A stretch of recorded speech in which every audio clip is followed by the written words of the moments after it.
चरणामृत की एक ऐसी कहानी, एक ऐसी आप सुनेंगे तो वास्तव में आप भी हैरान रह जाएंगे कि बहुत से लोग क्या करते हैं कि हम सभी करते हैं, चरणामृत पी लेते हैं।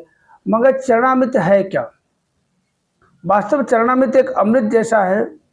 अमृत तो नहीं कह सकते, अमर तो नहीं हो जाता कोई पी के, मगर सब दवाइयों से बढ़ के है। कोई भी आप दवाई खाते हो, कोई भी रोग की दवाई खाते हो, मगर चरणामृत अगर आपने ले लिया और साक्षी मान लिया निरंकार को, सदगुरु को, और चरणामृत आपने ले लिया तो वास्तव में आपका कोई भी कितना भी जटिल रोग हो, कितना पुराना हो, कितना भयंकर हो, दर्द हो, कैसी भी हो, चीजें एकदम छू मंतर हो जाती है। एक ऐसी सच्ची सुच्ची बात आपको बताता हूं मैं कि चरणामृत लेने से कि एक हमारे जानकारी में, वो निरंकारी तो नहीं है मगर एक निरंकारी संत महात्मा से हमारा संपर्क हुआ, तो ऐसे बातों बातों में जब बताया उन्होंने तो वास्तव में मैं खुद हैरान रह गया। जो सालों से एक बीमारी से परेशान था और कभी उसको बीमारी से मतलब आराम मिला ही नहीं, दवाई खाए जा रहा, कभी कम कभी ज़्यादा, कभी इतना परेशान, कभी कुछ, बहुत परेशान था। मगर उन महात्मा ने पता नहीं कैसे, क्या उनके मन में आई और दे दिया चरणामृत की, ऐसे लो और ठीक हो जाएगा। तो आज कम से कम नहीं, आप बता रहा हूँ, आज की बात करता हूँ, आज से 1.5-2 साल पहले से बता रहे, एकदम से बंदा ठीक है। और क्यों ठीक है? कि कहते हैं कि जब हम भय का भूत होता है, हम लोग कहते हैं ना, अंधेरे में रस्सी भी पड़ी हो, अगर हम उसको सर्प मान लें तो हम डर जाते हैं, अंदर कपकपी मच जाती है। तो ऐसे ही देखो, उस इंसान ने भरोसा किया, उसे नहीं पता ये चरणामृत है क्या, किस चीज़ का चरणामृत है, बस दे दिया ये चरणामृत है, इसको पानी में डालो और दवाई के साथ खाओ, तुम्हारी बीमारी ठीक हो जाएगी। हम सभी जो भी कहते हैं, हम सभी को तो पता है चरणामृत का महत्व क्या है। चरणामृत एक बहुत ही कहते पवित्र अमृत समान एक वो चीज़ है कि जब कहीं हमें कोई रास्ता नज़र ना आए, कोई चीज़ नज़र ना आए, कोई मतलब हताश हो जाए, जब कुछ नज़र ना आए, हमारे किस शरीर में कोई पीड़ा हो रही है या कुछ ऐसी वैसी परेशानी हो गई है, हम मानसिक रूप से परेशान हैं, अब हम करें तो क्या करें? जब हमें ऐसा कुछ सुझाई नहीं देता, हम करें तो क्या करें? अब मानसिक रूप से हम परेशान हो गए, बेचैनी है, नींद नहीं आ रही है, तो हमने क्या करना है?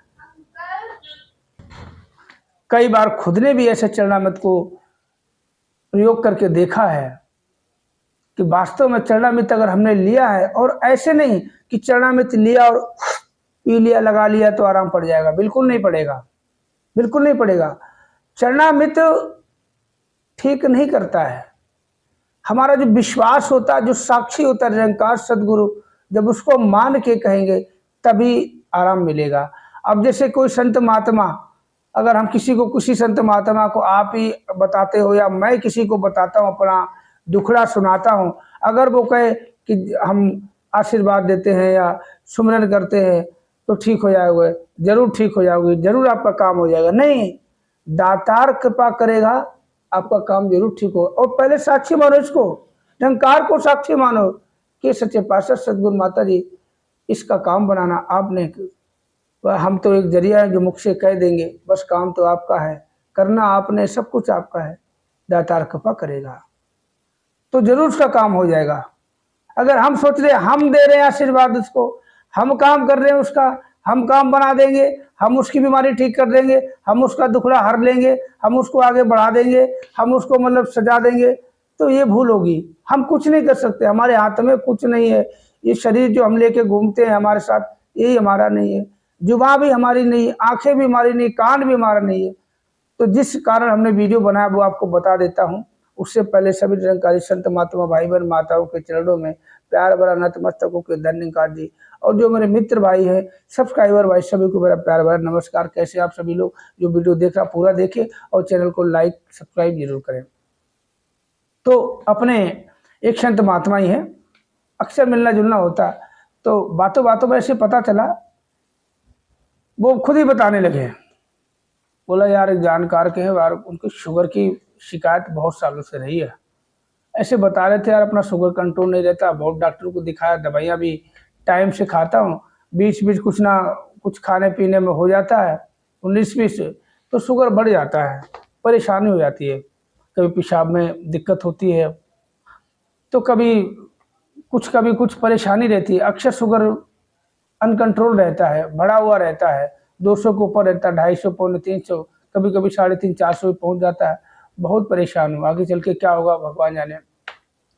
तो महात्मा जी कहने लगे कि मैंने बोला चिंता मत करो, मैं कल तुम्हें एक चीज़ दूंगा, तुम उसके साथ दवाई खा करो।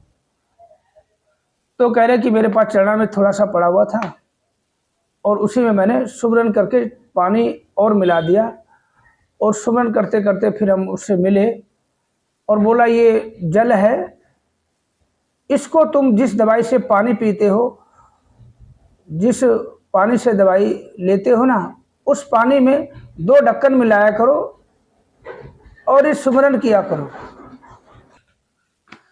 तो बोला जिस पानी से आप दवाई लेते हो उस पानी में 2 ढक्कन मिलाना और इतना बोलते रहना, तू ही निरंकार मैं तेरी शरण मैंने बख्श लो। बोला यार ये तो तू ही निरंकार, लिख के दे दो। बोला मैं लिख के दे दिया। कम से कम 1.5 साल हो गई। वो कह रहे फिर मैं 2-3 महीने बाद मिलना हुआ। बोला यार क्या तूने दिया, क्या था बता, उसमें था क्या, पानी था कि कुछ और था। बोले क्यों। बोला भाई साहब शुगर मेरी 125, 150, 125, 150, 125, 150। अब जरा सोच के देखो, अब जरा सोच के देखो, हम जानकार हैं कि चरणामृत में कितनी शक्ति है। चरणामृत निरंकारी संत महात्माओं के चरणों का अमृत होता है। कहते जो निरंकारी संत महात्मा ब्रह्म ज्ञानी संत होते हैं, ये परमात्मा स्वरूप होते हैं कि ब्रह्म ज्ञानी का शकल आकार, ब्रह्म ज्ञानी आप निरंकार, ब्रह्म ज्ञानी को खोजे महेश्वर और ब्रह्म ज्ञानी आप ही परमेश्वर। हम सब जानकार है, हम क्यों नहीं लाभ उठा पा रहे हैं। अक्सर देखा गया कई चरणामृत पीने के बावजूद भी डॉक्टर के पास भागना पड़ता है। किस लिए भागना पड़ता है, क्योंकि विश्वास नहीं होता, पूरा विश्वास नहीं होता।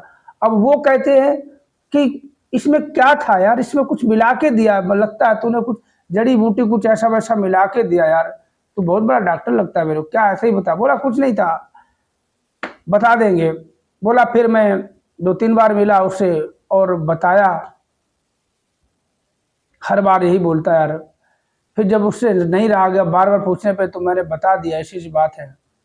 बोला चलो हम भी देखेंगे, सोचेंगे, फिलहाल अभी तो नहीं, बाद में बताएंगे, कभी सत्संग जाने का हम भी अपना मन बनाएंगे। बहुत अच्छी चीज़ दी भैया, तुम्हारा बहुत लाख लाख शुक्रिया। तो मैं तो कहूँगा चरणामृत को चरणामृत ना समझे, वो एक ऐसी हर रोग की दवाई है। आप कोई भी दवाई खाओगे, अगर दर्द है, दर्द की दवाई खाओगे, 2-4-5 घंटे दर्द में आराम फिर होने लग जाएगा। मगर चरणामृत अगर किसी दर्द में आप ले लिया तो एकदम से छूमंतर हो जाता है। अगर निरंकार को साक्षी मान के तू ही निरंकार मैं तेरी शरण मैंने बख्श लो, ये अब तू नहीं ठीक करना, तू है। इन चरणामृत नहीं कर निरंकार समझो, इसको निरंकार समझो कि जिस निरंकार का कोई आकार नहीं। पानी का क्या आकार है, जैसे गिलास में डालो तो इतना छोटा, लोटे में डालो इतना बड़ा, बाल्टी में डालो तो ऐसा हो जाएगा, टंकी में डालो तो ऐसा, तालाब में तो ऐसा हो जाएगा, बारिश में जमजम। तो इसका कोई इस स्वरूप इसी का है। तो जिसने भी वीडियो देखा, वीडियो कैसा लगा कमेंट करके हमें जरूर बताएं। और चरणामृत को चरणामृत ना समझे, एक वो रोग कहते चरणामृत वो अमृत तुल्य देवी शक्ति उसके अंदर, चरणामृत में देवी शक्ति होती है। हम इसको कहते जानकार होते हुए भी अगर हम इसको निखार नहीं पाते, तराश नहीं पा रहे हैं। तो वीडियो कैसा लगा कमेंट करके जरूर बताएं।